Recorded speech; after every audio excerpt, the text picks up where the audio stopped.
Let's divide 7,182 by 42. And what's different here is we're now dividing by a two-digit number, not a one-digit number, but the same idea holds.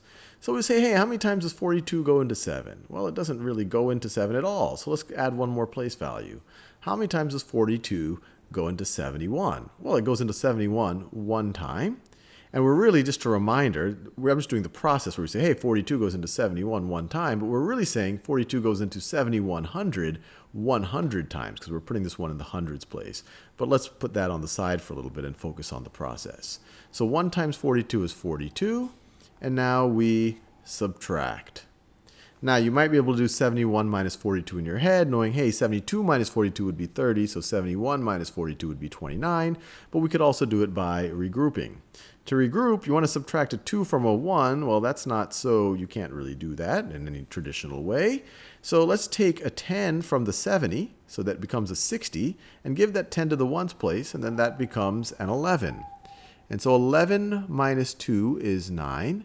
And 6 minus 4 is 2, so you get 29. And we can bring down the next place value. Bring down an 8.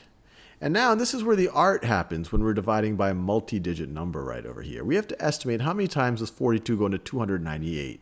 And sometimes it might involve a little bit of trial and error. So you really just kind of have to eyeball it. If you make a mistake, try again. The way you know you make a mistake is if you say it goes into it 9 times, and you do 9 times 42 and you get a number larger than 298, then you overestimated. If you say it goes into it 3 times, and you do 3 times 42, you get some number here. When you subtract, you get something larger than 42, then you also made a mistake, and you have to adjust upwards. But let's see if we can eyeball it. So this is roughly 40. This is roughly 300. 40 goes into 300 the same times as 4 goes into 30, so it's going to be roughly 7.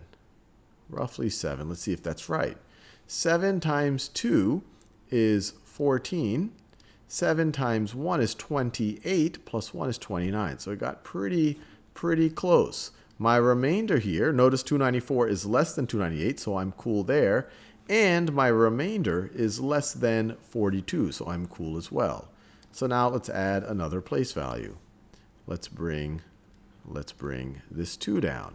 And here we're just asking ourselves, how many times does 42 go into 42? Well, 42 goes into 42 exactly one time. 1 times 42 is 42, and we have no remainder. So this one luckily divided exactly. 42 goes into 7,182 exactly 171 times.